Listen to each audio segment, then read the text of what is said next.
पीछे के रास्ते से आपके यहां आ गया।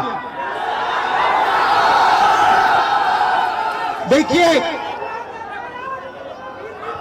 दलित, पिछड़ा वर्ग, अति पिछड़ा वर्ग, आदिवासी वर्ग, आपके खिलाफ इस देश में 24 घंटा अत्याचार होता है।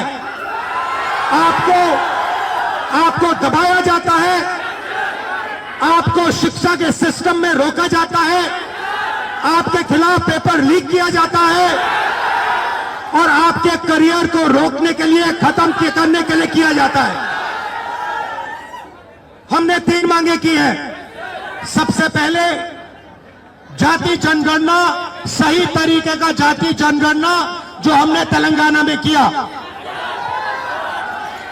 दूसरी बात, कानून, हिंदुस्तान का कानून है कि प्राइवेट कॉलेजेस और यूनिवर्सिटीज में आरक्षण होना चाहिए और ना नरेंद्र मोदी ना बिहार की सरकार उस कानून को लागू कर रही है। इसीलिए हम उन पर दबाव डालेंगे और जब तक, मैं बता रहा हूं, जैसे मैं यहां आया हूं ना, रोक नहीं पाए, वैसे ही नहीं रोक पाएंगे जब तक इन्होंने प्राइवेट इंस्टीट्यूशंस में रिजर्वेशन नहीं किया, तब तक हम आगे बढ़ते जाएंगे, लड़ते जाएंगे।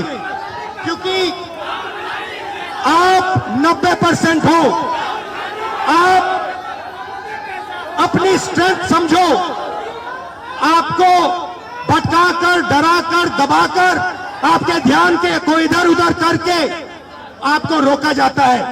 इस देश में आपके लिए कोई जगह नहीं है। 90% के लिए इस देश में कोई रास्ता नहीं है। आप ब्यूरोक्रेसी को देखो, सीनियर ब्यूरोक्रेसी में आपके कितने लोग, 0।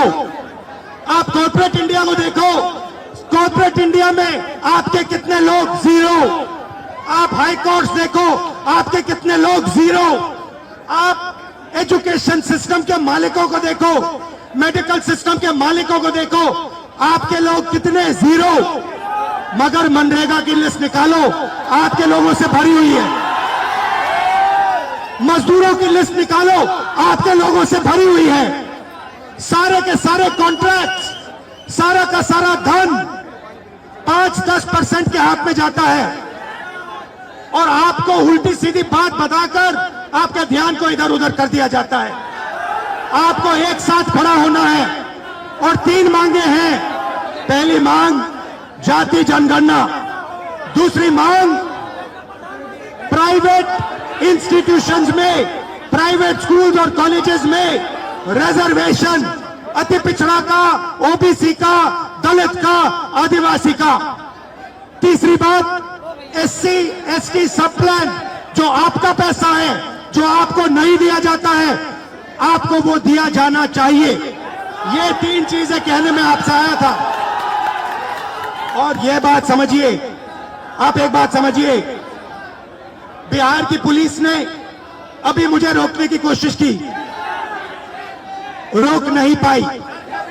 पता है क्यों नहीं रोक पाई? नहीं, इसलिए नहीं रोक पाई क्योंकि आपकी शक्ति मेरे पीछे है। आपकी शक्ति मेरे पीछे है, इसीलिए कोई, दुनिया की कोई शक्ति उसको रोक नहीं सकती है। हमने नरेंद्र मोदी से कहा, पार्लियामेंट में कहा, तुम्हें जाति जनगणना करना पड़ेगा। हमने उससे कहा कि तुम्हें संविधान को यहां माथे पर लगाना पड़ेगा। नरेंद्र मोदी जी ने आपके दबाव से डरकर जाति जनगणना हिंदुस्तान में घोषित किया है। आपके दबाव से डरकर उन्होंने कॉन्स्टिट्यूशन अपने माथे पर लगाया है। मगर वो लोकतंत्र के खिलाफ हैं, संविधान के खिलाफ हैं, जाति जनगणना के खिलाफ हैं। और जो 90% हिंदुस्तान की गरीब आबादी है, अति पिछड़ा, दलित, आदिवासी, माइनॉरिटीज, ये इन सब के खिलाफ है। ये अदानी अंबानी की सरकार है, ये आपकी सरकार नहीं है। आपने इतने प्यार से मेरी बात सुनी, इसके लिए आप सबको दिल से बहुत बहुत धन्यवाद। मैं जानता हूं SC ST अति पिछड़ा हॉस्टल्स में यहां क्या होता है। मैं आपको गारंटी देता हूं, जैसे ही हिंदुस्तान में सरकार आएगी, जैसे ही बिहार में हमारी सरकार आएगी, हम ये सारा का सारा बदल देंगे और आपके लिए जो होना चाहिए वो करके दिखाएंगे। आप सबका बहुत बहुत धन्यवाद। नमस्कार, जय हिंद। अच्छा, आप में से कोई बोलना चाहता है? आ जाओ।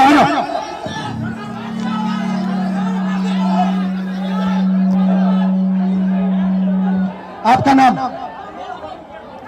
प्रदीप सर, प्रदीप। यहाँ पे आपके हॉस्टल में क्या हालत है, थोड़ा बताइए मुझे। सर हॉस्टल की हालत बहुत खराब है, हॉस्टल की हालत बहुत दयनीय है। हम लोग बहुत बुरी स्थिति में रहते हैं सर। यहाँ की जो प्रशासन है उसके द्वारा बीच बीच में मानसिक प्रताड़ना दी जाती है हॉस्टल को खाली करवाकर। सर आपसे बहुत उम्मीद है, आपसे उम्मीद इसलिए है कि आप नेता प्रतिपक्ष है और आप हमारे देश के अगले यशस्वी प्रधानमंत्री है सर, तो आपसे बहुत उम्मीद है सर। आपकी रणनीति आपके साइड से, आप सबके साइड से लोकसभा में मैं कौन सा मुद्दा उठाऊं? सर लोकसभा में सर जो दलित के साथ भेदभाव होता है और शिक्षा का सर जो बजट है दिन पर दिन घटता जा रहा है और कल्याण विभाग की जो सर बजट है वो घटती जा रही है। दलित की शिक्षा तो दलित की शिक्षा योजना स्तर पे मिलती है लेकिन उसको जमीनी स्तर पे नहीं मिलती है सर। ये जो नई शिक्षा नीति है इसमें सर दलित विरोधी है, इसको डिजिटलाइज करने की बात की जा रही है, जबकि हमारे समाज में सर बहुत से लोग डिजिटल से बहुत दूर है, उनको डिजिटल का भी नहीं पता है। तो उसके लिए सर कुछ किया जाए और जमीनी स्तर पे किया जाए सर। आप उम्मीद है सर, आप कर सकते हैं सर। ये जो पूरा शिक्षा का सिस्टम और स्वास्थ्य का सिस्टम प्राइवेटाइज हो रहा है, इसके बारे में आप क्या सोचते हो? सर ये सर प्राइवेटाइज करने का सर ये सरकार की जो मंशा है सर, उसे SC ST OBC को दूर रखा जाए सिस्टम से सर। हम लोग शुरू से सिस्टम से दूर है, न हमारा मीडिया में कोई है, न हमारा उद्योगपति कोई है, न हमारा बड़ा ब्यूरोक्रेट्स में कोई है। तो सर हम लोग की जो उसमें भागीदारी है वो देनी चाहिए सरकार को। मीडिया के बारे में बताइए थोड़ा। सर जो मीडिया गोदी मीडिया है, गोदी मीडिया सर हम लोग को दिखाती नहीं है, हमारा लोग मेन स्ट्रीम मीडिया में है नहीं, तो हम लोग चाहते हैं कि हम लोग कभी मीडिया में प्रतिनिधित्व हो। और सर दरभंगा में जर्नलिज्म के लिए कॉलेज हो, जर्नलिज्म के लिए कॉलेज नहीं है, हम लोग जर्नलिज्म करना भी चाहते हैं तो वो प्लेटफॉर्म नहीं मिलती है सर। इसकी हाई एजुकेशन फीस इतनी होती है कि हमारे फीस पे नहीं कर पाते हैं, इसलिए हम लोग कोर्स नहीं कर पाते हैं सर। यूनिवर्सिटी में जो है कोर्स समय पर नहीं होता है, यूनिवर्सिटी में सर बहुत फीस। आप क्या पढ़ते हो? सर मैं अभी DLED कर रहा हूँ सर, सेकेंड ईयर में बाइक माधोपट्टी दरभंगा से। कैसा चल रहा है?